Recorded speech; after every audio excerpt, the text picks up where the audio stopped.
quindi ci sarebbe stato utile sapere le cose che a scuola andavamo a imparare, che un giorno avremmo dovuto anche lavorare. E c'è chi è stato promosso, c'è chi è stato bocciato, chi non ha letto la commedia ed è uscito dal gioco, ma quelli che hanno studiato e si sono laureati, dopo tanti anni adesso sono disoccupati.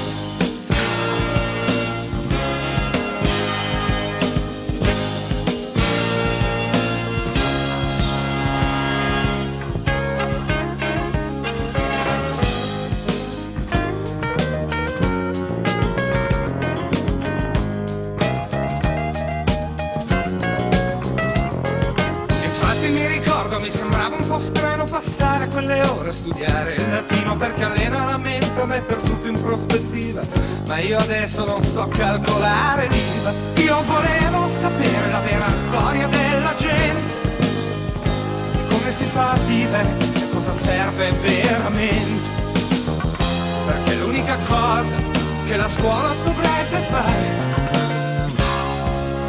è insegnare a imparare.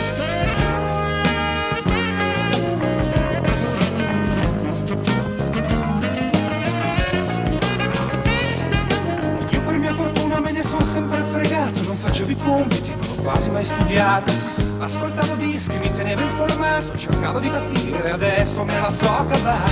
Perciò va pure a scuola per non far scoppiare casino, studia matematica, ma comprati un violino, impara a lavorare il legno, ad aggiustare ciò che si rompe, che non si sa mai nella vita, un talento serve sempre.